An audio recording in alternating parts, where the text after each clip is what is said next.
अस्सलामु अलैकुम वरहमतुल्लाहि वबरकातुहू। दोस्तों, आज की इस क्लास में मैं आपको अनुवादक से रिलेटेड कुछ इन्फॉर्मेशन देने वाला हूं। आप लोग ज़रूर इस वीडियो को देखें। और वैसे स्टूडेंट्स जो इस बार सहायक उर्दू अनुवादक की परीक्षा देने वाले हैं, उनके लिए तो ये बहुत ही इम्पोर्टेंट है, क्योंकि अगर आप सहायक उर्दू अनुवादक की एग्जाम दीजिएगा तो उसमें आप लोगों को ट्रांसलेट यानी कि अनुवादक करने के लिए आएंगे ही, अनुवाद करने के लिए आपके लिए आएंगे ही आएंगे।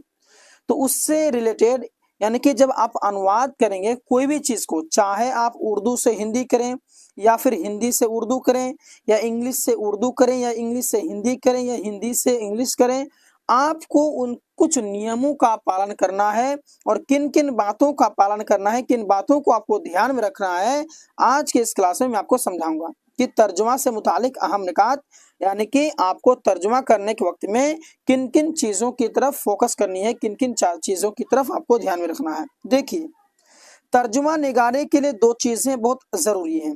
कोई भी चीज है, अगर आप उसको तर्जुमा करते हैं, अनुवाद करते हैं, ट्रांसलेट करते हैं, तो आपको दो चीजों की तरफ फोकस करना पड़ेगा।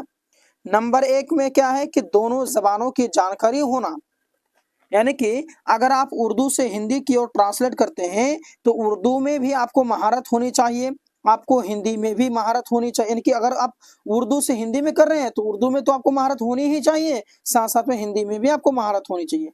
अगर दोनों में से एक जबान में भी अगर आप गड़बड़ी होते हैं, कमजोरी होते हैं, तो आप एक अच्छे अनुवादक नहीं हैं, एक अच्छे ट्रांसलेटर नहीं हैं, एक अच्छे तर्जुमा निगार नहीं है।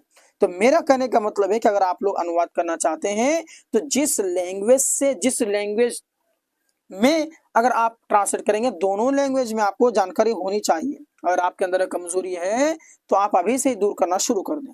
एक हो गया। नंबर 2 में है कि तर्जुमे की मश्क, जिस चीज की आप ट्रांसलेट कर रहे हैं, जिस लैंग्वेज में कर रहे हैं, तो दोनों में आपको तर्जुमे की मश्क होनी चाहिए। बहुत सारे ऐसे वर्ड्स हैं जो कि आपको पता है, आपको पूछेंगे कि इब्तिदा को क्या कहेंगे, तो भाई शुरुआत होता है। अगर इंग्लिश में हिंदी में कहेंगे क्या होता है, तो प्राथमिक होता है ना। तो अगर आप कहेंगे तो, लेकिन जब आप ट्रांसलेट करने के लिए लगेंगे ना कि इब्तिदाई तालीम, प्राथमिक शिक्षा, फौरन आप नहीं कर पाएंगे। क्यों? क्योंकि आपके अंदर में मश्क नहीं है, इसलिए तर्जुमे की मश्क होनी चाहिए। ये तो हो गया एक नंबर। दूसरा क्या है आपको फोकस करना, देखिए, हुकूमत बिहार के आवामी तालीम डायरेक्टर है ना, जन शिक्षा निदेशालय के जरिए 11 नवंबर 2019 को मौलाना अबुल कलाम आजाद पर शाये किताब, जो एक वक्त में हिंदी और उर्दू दोनों जबानों में है, उसकी मदद से हिंदी उर्दू तर्जुमे की मश्क आसानी से की जा सकती है। आपको ये सलाह मशवरा दिया हुआ है कि मौलाना अबुल कलाम आजाद ने जो एक किताब बनाया था, हिंदी और उर्दू दोनों जबानों में है, जिसकी मदद से हिंदी और उर्दू की तर्जुमा की मशक आसानी से की जा सकती है। अगर आप करना चाहते हो ये किताब का आप कर सकते हैं, ये आपको सोल्यूशन दिया हूं। आगे देखिए, यहाँ पर एक और चीज की तरफ फोकस करनी है कि तर्जुमा करने से पहले चंद बातों पर तवज्जो जरूरी है। किन किन बातों पर हमें तवज्जो देनी चाहिए, आइए जानते हैं। नंबर 1 में है कि इक्तिबास, यानी जिसे कहते हैं पैराग्राफ का मफहूम ठीक ठीक समझना।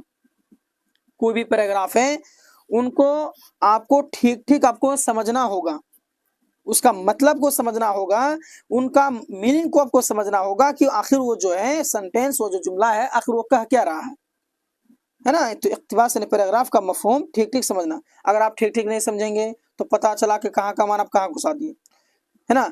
जो लिखने वाले हैं तो वो क्या लिखे हैं और आप ट्रांसलेट में कुछ और लिख देंगे, इसीलिए। ठीक है, चलिए दूसरी बात क्या है, फिर एक एक लफ्ज पर गौर करके तर्जुमा की कोशिश करना। एक एक बिंदु, एक एक पॉइंट्स, एक एक लफ्ज, एक एक वर्ड्स को आपको ध्यान में रख करके आपको तर्जुमा करना चाहिए, ताकि जो किताब से जिस लैंग्वेज ट्रांसफर कर रहे हैं उनमें कोई मिस्टेक ना हो जाए। ठीक है, चलिए, नहीं तो हर एक चीज आपको गड़बड़ हो जाएगी। अच्छा, मानिए कि आप ट्रांसलेट कर रहे हैं, कुछ वर्ड्स आपको नहीं आते हैं, क्या करना है, देखिए, तर्जुमा के दौरान कोई ऐसा लफ्ज आ सकता है जिसके माना आपको नहीं मालूम हो, तो उस लफ्ज को जू का तू लिख दीजिए।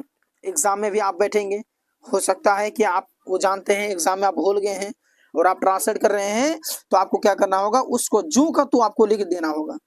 ठीक है, इन चीजों की तरफ आपको ध्यान में रखना है। तो ये सभी चीजें हैं जो कि आपको फोकस करना पड़ेगा, इन चीजों की तरफ आपको ध्यान में रखना होगा। ठीक है, अगर आप इन चीजों का पालन करते हैं तो आप एक अच्छे तर्जुमानिगार हो सकते हैं, एक अच्छे अनुवादक हो सकते हैं, आप एक अच्छे ट्रांसलेटर हो सकते हैं आप। ठीक है, वीडियो को ज्यादा से ज्यादा अपने दोस्त में शेयर करेंगे, इस वीडियो को लाइक कर देंगे, चैनल को सब्सक्राइब कर देंगे। मिलते हैं एक और क्लास के साथ में, तब तक के लिए धन्यवाद। अस्सलाम वालेकुम वरहमतुल्लाहि वबरकातुहू।